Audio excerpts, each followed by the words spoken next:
right, next up is ChainDate.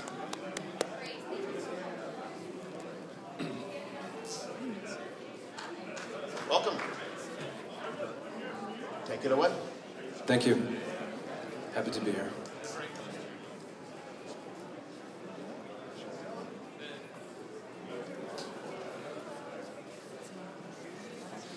Okay, so the reason why I put this slide up today is because I hear a lot of people talking about the same things, and there are a lot of reoccurring themes, and it's very reassuring and good to hear that a lot of people are working in the same direction. We can observe that the internet has moved from being very content-centric to being very social-centric, and it's about people now. People like to share things because we're very social beings, and it's actually our basic need in order to be able to communicate with other people. So that's why there are things like crowdsourcing and collaboration and recommendations and discoverability of content on the internet today. And technology really is the enabler for these technologies and for these processes. But there's always content and there's always people that make it all work. You can't have any meaningful experience on the internet if there's no interesting content. So, what we're doing is by the way, I'm Rick Ellis. I'm the founder and CEO of ChainDate. It's a collaborative online dating platform where people can discover and get discovered by other people collaboratively. How do we do that? Well, we're all familiar with the concept of recommendations, where we have friends recommending something to us because they know what we like. If I have a friend and we both like rock music, if I hear a new song, I can tell him, hey, check out this song. He's going to listen to it, he's going to like it, and he's going to know ahead of time that he's going to like it because he knows that our taste is similar. The question is, can other people that we don't really know recommend us meaningful stuff on demand? Or just in time, another term being used in technology. So, online collaborative dating is a new concept. There are a lot of dating websites that let you register either for free or you pay a huge amount of money every month, and they don't promise you anything, and they let you fill out different search forms and they let you browse people, but it would really take you a lifetime to go through every profile and see everything. So how can we make this better?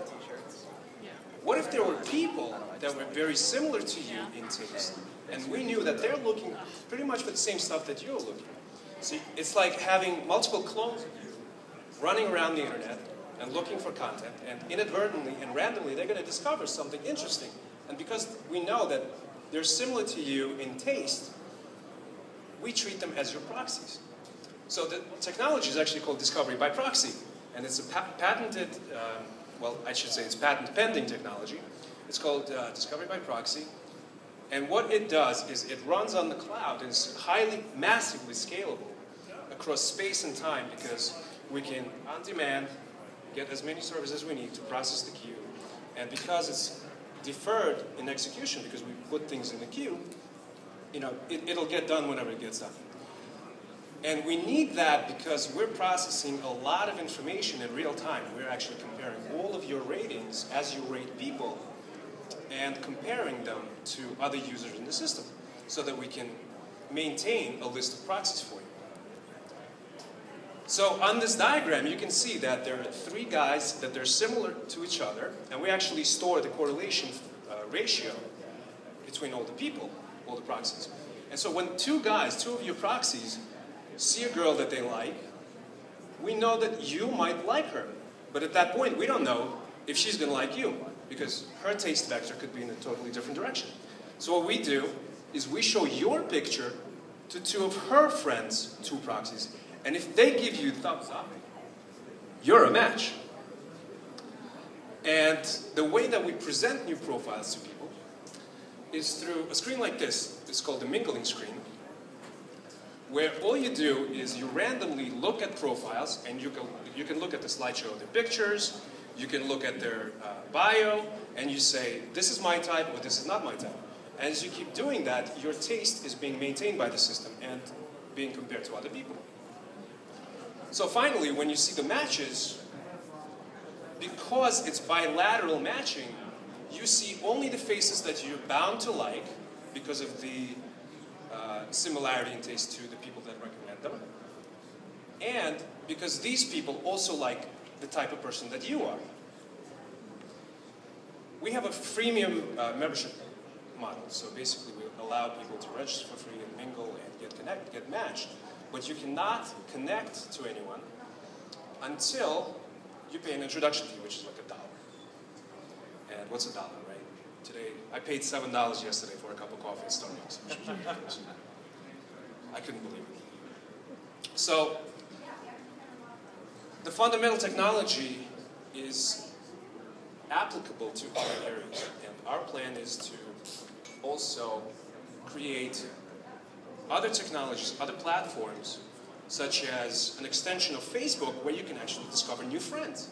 Because Facebook allows you to maintain thousands of connections, but it's either people that you know in real life or it's connections with people that you can never go out for a cup of coffee with and pay some dollars. We can also have talent discovery where we can have casting directors looking to fill a role. They could say, well, this guy would look something like Robert De Niro and he would talk like Al Pacino. So we could select from a pool of actors that fit that vector of taste of the director by comparing his particular search to other directors that have done that before. And we can do that on the other side where actors select the roles that they want to do. We can also do personalized entertainment. We can show you jokes that only you like. You know, because today, if you go to like top 100 jokes on the joke site, you'll be reading jokes that the majority of people deemed funny, but you could be into jokes that only you find funny. And we could do that. There could be 2 other people in the world. We can do that with music, comedy, and much more. We can also build mood-based systems, which is not only personalized to your level, but also to your multiple personalities. You can have different moods. You could say, hey, I'm driving right now. Play me something that I'm going to like right now. When it comes to music selection today, there's so many genres that if you pick hip-hop, you're going to hear something that has the influences of dubstep and rock in it. So how do you really search for music? How do you know what you don't know? How do you find something that you don't know about? If you don't know the artist's name, if you don't know the name of the song, if you don't know what genre it belongs to, how do you find it? So we can do that. Ultimately, the reason we're here, we're looking for funding. We are on Angel List.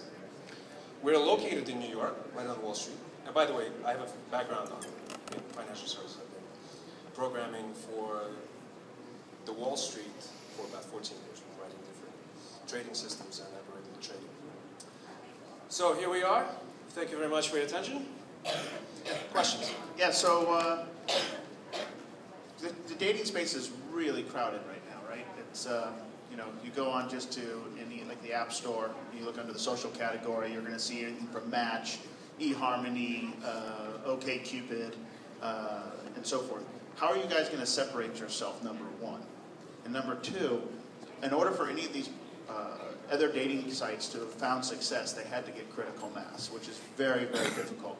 And from what I'm seeing, from what you're showing us, in order to make these matches, in order to be able to present to your friends, you're going to have significant critical mass. So number one is, what is it that's going to set yourself apart from everybody else that's in the store right now, the app stores? And number two is, how are you guys going to tackle the critical mass, basically the zero user problem? 2 very on-point questions. Thank you. So the first question is, we are different from all the other dating websites fundamentally because we don't have search forms, we don't have browse function. We do collaborative filtering. Other people do the matching for you. Match.com, eHarmony, they all have sophisticated algorithms and secret sauces. But here, technology simply orchestrates this massive selection by people who have emotions, they have real perception, and they're the ones that drive the decision-making process that makes the matches personalized for each and every person. As far as critical mass, it's a problem not only for dating applications, it's a problem for any company, any internet company. Getting there is not an easy task, and we believe that it takes multiple channels of marketing and time, and once we get there, we don't really know. But I know one thing, it's not a huge number. I mean, it could be 1,000 or 2,000 users. And by the way, yes, we're young, we just launched on September 1st. Great. Thanks, Rick. Yeah. Thank you.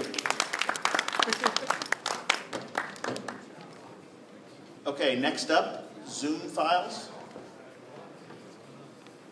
We're going to talk about data, which is my favorite subject. Very good. Good.